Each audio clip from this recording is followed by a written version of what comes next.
আবারও সাফল্য new Cooch Behar RPF এর সিপিডিএস স্পেশাল টিমের। গোপন সূত্রে খবরের ভিত্তিতে নিউ কোচবিহার রেল স্টেশনে দুজন বাংলাদেশি গ্রেফতার। জানা গিয়েছে মাস তিনেক আগে বাংলাদেশের ময়মনসিংহ বিভাগের নেত্রকোনা জেলার বাসিন্দা মোহাম্মদ সাদ্দাম হোসেন তুরা পাহাড় হয়ে ভারতে আসেন। এরপর দীর্ঘদিন তামিলনাড়ুতে কাজ করেন। অপরজন বাংলাদেশের বেনাপোলের বাসিন্দা মোহাম্মদ মনিরুজ্জামান গত 2 মাস আগে বাংলাদেশের সিরাজগঞ্জ হয়ে ভারত এবং বাংলাদেশ সীমান্ত সংলগ্ন নদী এবং পাহাড়ের মধ্য দিয়ে ভারতে প্রবেশ করেন বলে জানা গিয়েছে।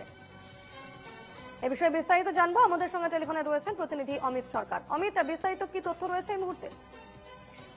একদমই দেখো দীপনা, তোমাকে জানিয়ে রাখি ইতিমধ্যে কিন্তু আবারও সাফল্য নিউ কোচবিহার স্টেশনে আরপিএফ সিটিপিএস স্পেশাল টিমের। মূলত গোপন সূত্রের ভিত্তিতে কিন্তু তাদের কাছে খবর ছিল যে দুজন বাংলাদেশি কিন্তু আসছেন, এখান দিয়ে কিন্তু তারা পাচার হবে, সেই ভিত্তিতে কিন্তু তারা কিন্তু ফাঁদ পেতে বসেছিল।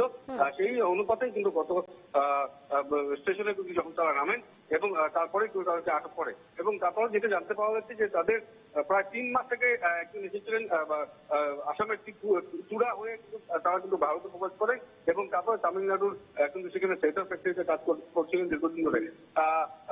সে অসুস্থ হওয়ার কারণে কিন্তু সে বাড়ি ফিরার জন্য যখন আর্জি জানায় এবং সেই দাওয়াল চক্রের সাথে কথাবার্তা বলেন, সেই সময় কিন্তু তাদেরকে বলেন যে নিউ কোচবিহার স্টেশনে আসতে।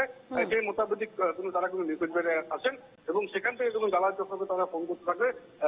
তারা কিন্তু ফোনে পাওয়া যায়নি। তারপরে কিন্তু স্পেশাল টিমের স্পেশাল টিমের কিন্তু একটা অবশ্যই দিকে নজর থাকবে। ধন্যবাদ অমিত।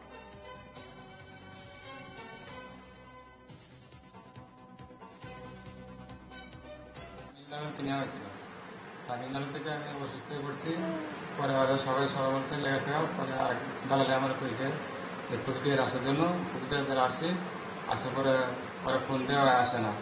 তারপরে যখন আমরা আটক করলো, তারপরে আমি চেষ্টা করছি ধরার লেগে, ধরা দেয় নাই, আমার পালাতে চলে গেছে। কতদিন আগে আসছেন? আমি 3 মাস 3.5 মাস। কোন দিক দিয়ে আসছেন আপনি? আমি তোরা পাহাড়ে নিয়ে এসে শেরপুরের লাইনে বাড়িতে নিয়ে আসি। তো শেরপুর, বাংলাদেশ শেরপুর দিয়ে? বাংলাদেশ শেরপুরের।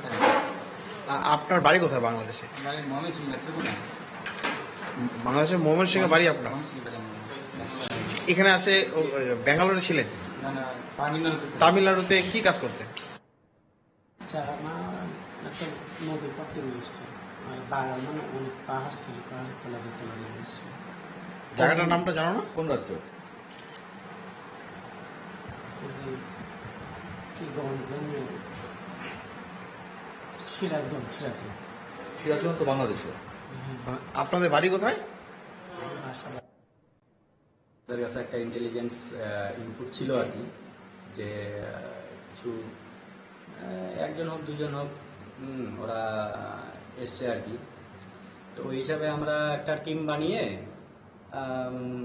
নিউ কোচবিহার এরিয়ায়, স্টেশন এরিয়ায় আমরা ড্রাইভ চালাই। তো সেই সময় ওদের ডিটেক্ট করা হয়। তারপরে জিজ্ঞাসাবাদ করে ওদের কনফার্ম করা হয় যে ওরা বাংলাদেশি। ওদের কাছে কোনো ভ্যালিড ডকুমেন্টস ছিল না, যেমন ধরুন পাসপোর্ট, ভিসা। তো ডিটেক্ট করার পরে ওরা স্বীকার করে যে ওরা বাংলাদেশ থেকে আসে উইদাউট এনি